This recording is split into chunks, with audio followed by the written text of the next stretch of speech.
Pada tahun 2057, matahari sekarat dan semakin lama semakin meredup. Keadaan ini membuat bumi hampir membeku dan tentunya ini mengancam bumi dan umat manusia. Dalam upaya menyalakan matahari kembali, 8 astronot yang menaiki pesawat ruang angkasa bernama Icarus II ditugaskan membawa muatan berisi bom sebesar kota Manhattan. Tujuannya adalah meledakkan matahari dengan bom tersebut, supaya matahari dapat menyala kembali. Pesawat ini merupakan upaya kedua dan yang terakhir untuk menyelamatkan manusia. Karena Icarus I, pesawat yang sebelumnya ditugaskan untuk meledakkan matahari, hilang 7 tahun sebelumnya dengan alasan yang nggak diketahui. Setelah kehilangan kontak dengan orang di bumi karena efek mendekati matahari, petugas komunikasi Icarus II bernama Harvey menemukan sinyal darurat dari Icarus I saat mereka melewati Merkurius. Karena takut misinya gagal, fisikawan bernama Kappa merekomendasikan kepada Kapten Kaneda agar mereka mengubah arah dan pergi mencari Icarus I. Kappa menjelaskan kalau ini merupakan percobaan terakhir mereka, karena kedua bom yang dibawa Icarus I dan Icarus II telah menghabiskan semua sumber daya fisil manusia. Nah, maka dari itu, menurut Kappa, pertemuan dengan Icarus I akan memungkinkan mereka memiliki 2 kali percobaan. Insinyur pesawat bernama Mace menentang rencana tersebut, tapi karena lebih banyak yang setuju dengan Kappa, Icarus II pun memulai perjalanan mereka ke Icarus I. Dalam merencanakan jalur baru, navigator bernama Trey lupa menyetel kembali perisai yang harusnya melindungi kapal dari angin matahari yang panas. Keteledoran Trey ini menyebabkan kerusakan pada perisai. Kaneda dan Kappa pun pergi keluar pesawat untuk memperbaiki perisai, sementara pesawat membelakangi matahari.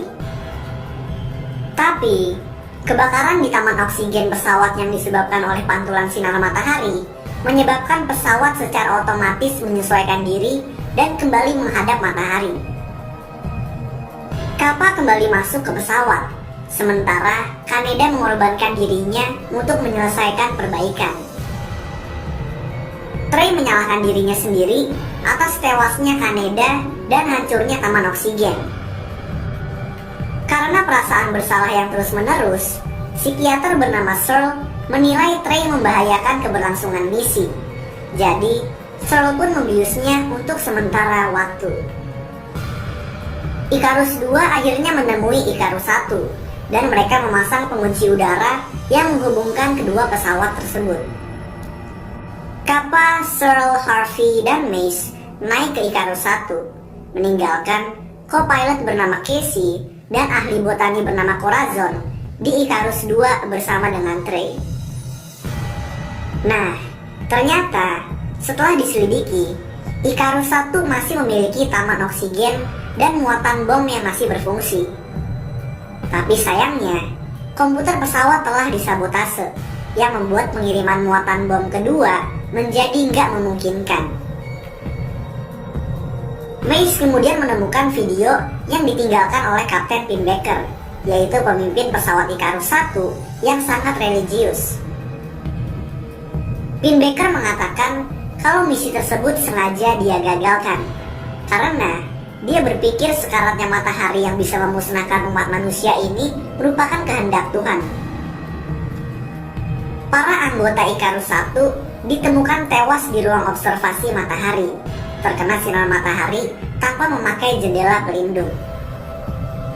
Nah, tiba-tiba pengunci udara yang menghubungkan kedua pesawat hancur secara misterius. Ini menyebabkan 4 anggota terjebak di Icarus I. Mace menyarankan salah satu anggota tetap tinggal di Icarus I untuk mengoperasikan pengunci udara secara manual. Ini dilakukan supaya anggota yang tinggal dapat melempar 3 anggota lainnya kembali ke Icarus II menggunakan pelepas vakum untuk mendorong mereka. Searle pun kemudian memutuskan untuk tinggal. Nah, di Icarus 1 ini cuma tersisa satu pakaian antariksa. Kappa kemudian dipercaya untuk memakai pakaian antariksa tersebut. Dia juga memiliki tugas untuk membawa Harvey dan Mace yang cuma membungkus diri mereka dengan insulasi pesawat. Saat didorong ke Icarus 2, Harvey terkena puing-puing dan terlempar keluar angkasa, kemudian mati membeku. Untungnya, Kappa dan Mace pun berhasil bergabung kembali di Icarus 2. Di sisi lain, Searle yang terjebak di Icarus 1 memutuskan untuk bunuh diri. Dia memasuki ruang observasi matahari, membuka jendela pelindung, dan terbunuh karena paparan sinar matahari yang berlebihan. Di dalam Icarus 2, Corazon memberitahu, karena kebakaran yang terjadi di taman oksigen, pesawat kekurangan oksigen. Jadinya, oksigen hanya tersisa cukup buat 4 orang aja. 4 anggota pun kemudian berdiskusi untuk membunuh Trey yang ada di ruang isolasi. Dengan pemungutan suara yang berakhir dengan 3 lawan 1, mereka setuju untuk membunuh Trey. Saat Mace mencari Trey untuk membunuhnya, dia malah menemukan Trey udah bunuh diri terlebih dahulu. Setelah melakukan pemeriksaan kembali, komputer Icarus 2 memberitahu Kappa kalau mereka masih kekurangan oksigen, karena masih terdapat 5 orang di dalam pesawat.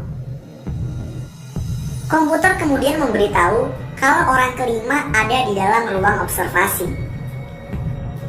Kappa pun pergi ke ruang observasi dan di sini dia bertemu dengan Pinbacker yang dalam keadaan tubuh yang terbakar karena sinar matahari.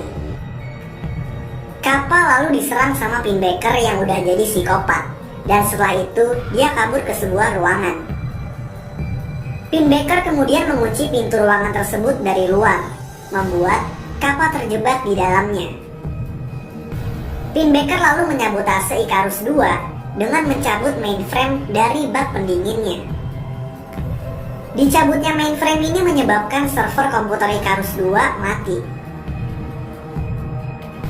Pinbacker kemudian membunuh Corazon yang ada di taman oksigen.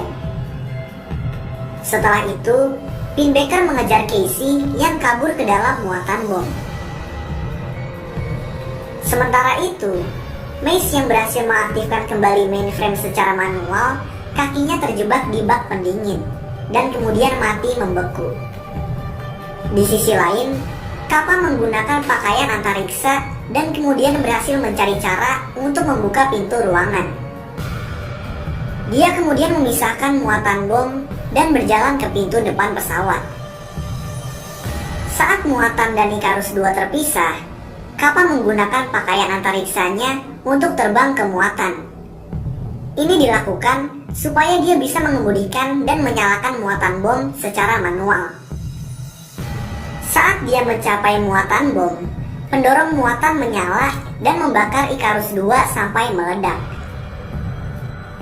Kappa lalu masuk ke dalam muatan dan bertemu dengan Casey yang lagi bersembunyi. Mereka berdua kemudian kembali diserang Pinbacker, tapi kali ini Pinbacker berhasil dikalahkan. Kappa kemudian berhasil menyalakan muatan bom secara manual dan mulai mengemudikannya menuju matahari.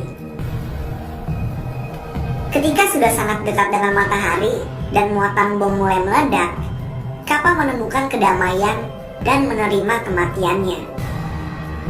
Nah, di bumi, tepatnya di pelabuhan Sydney yang udah membeku, saudara perempuannya Kappa mengecek pesan terakhir yang sebelumnya udah dibuat sama Kappa di awal film.